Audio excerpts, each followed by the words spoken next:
Bonjour. Si l'immobilier est un si bon investissement, alors pourquoi tout le monde ne s'y lance-t-il pas?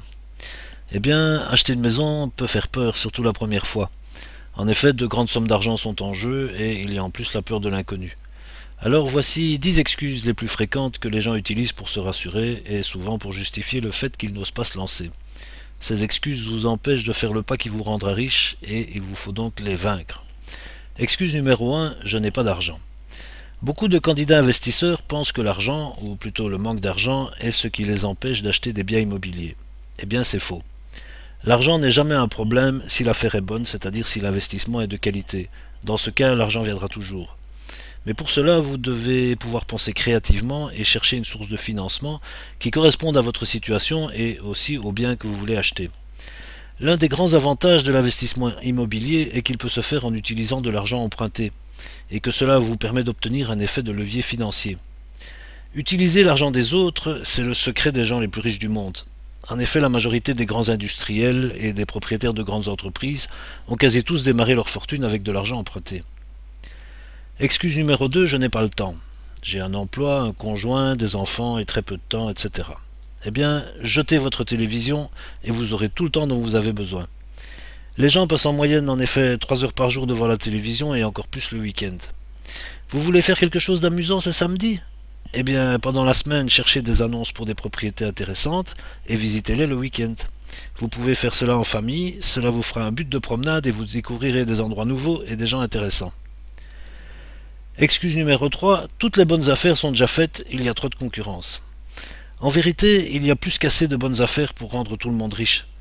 Tous les jours, dans tous les pays, des maisons, des appartements et des immeubles sont mis en vente par des propriétaires fatigués ou en difficulté qui doivent se débarrasser de leur immeuble à la suite d'un divorce, d'un décès, d'une faillite, etc.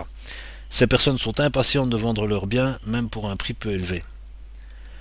Excuse numéro 4, les gens autour de moi disent que ça ne fonctionnera pas.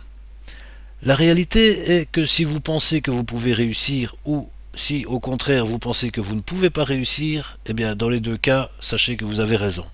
C'est ce que vous pensez qui se réalisera. Alors, il vaut mieux penser positivement. Bien sûr, chaque transaction immobilière comporte des risques, comme toute entreprise en ce monde.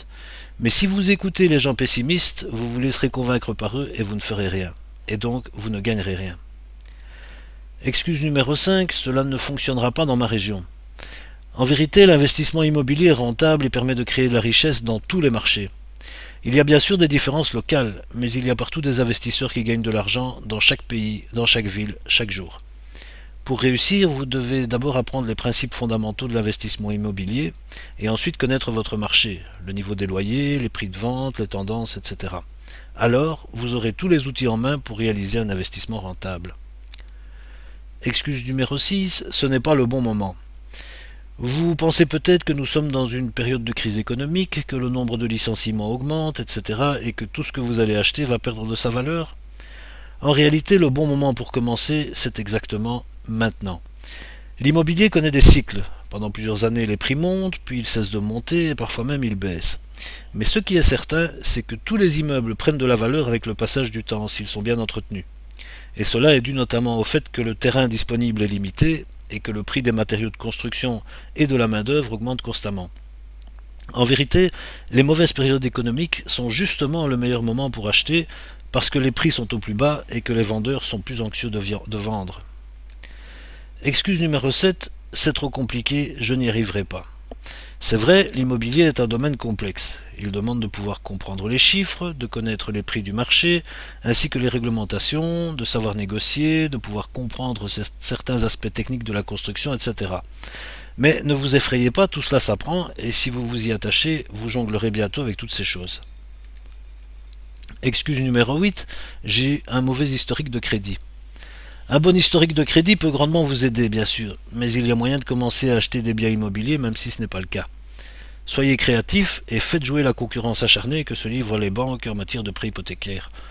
Le pire qui puisse vous arriver est qu'on vous dise non.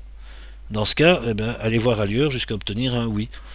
Autrement, vous pouvez toujours utiliser un partenaire qui a un bon crédit. Vous pouvez aussi emprunter de l'argent à quelqu'un que vous connaissez. Et de toute manière, vous avez tout intérêt à mettre de l'ordre dans vos finances, ce qui améliorera naturellement votre score de crédit. Excuse numéro 9, je risque de perdre de l'argent. En réalité, l'immobilier est l'un des investissements les plus sûrs que vous puissiez faire. Avec la bourse, vous n'avez aucun contrôle, et les placements sur des comptes bancaires ne rapportent presque rien. Vous devez être prêt à prendre un risque calculé pour faire de l'argent dans n'importe quel cas. Et plus vous améliorez vos connaissances, moins l'investissement dans l'immobilier deviendra risqué. Excuse numéro 10, je ne sais pas comment faire. Vous devez comprendre que vous n'avez pas besoin de tout savoir pour commencer. Il faut en effet des années pour avoir l'expérience et les connaissances d'un professionnel. La réussite est un processus continu d'apprentissage, et comme dans tous les domaines, quoi. Alors lisez des livres, lisez les articles de ce site, allez à des séminaires et parlez avec des gens expérimentés. De toute façon, vous ne devez pas réinventer la roue. D'autres personnes sont passées par là avant vous.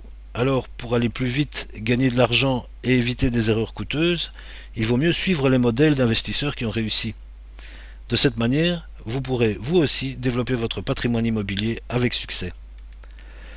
Dans mon livre Les secrets d'immobilier, j'explique étape par étape comment faire pour construire votre fortune en achetant des immeubles.